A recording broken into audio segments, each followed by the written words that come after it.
पांड्या मंडल सभापति श्रीकांत पंडा आमर ये आज कविसूर्यनगर निर्वाचन मंडली पांड्या मंडल में दीनदयाल उपाध्याय श्राद्धवार्षिक उपलक्षे समर्पण दिवस अनुष्ठित होता।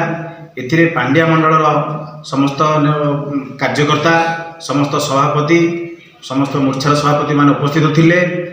यही उपलक्षे प्रमुख थिला आज जो दीनदयाल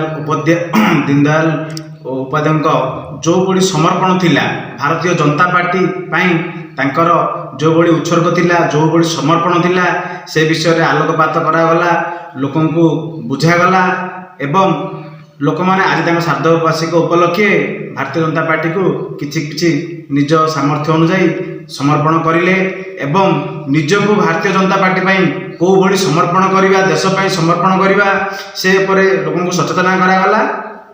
बस एथर कि समस्त प्रमुख जोग देते सभा केते श्रृंखलार सहित परिचालन कले सभा को बहुत श्रृंखलार सहित परिचालना करागला।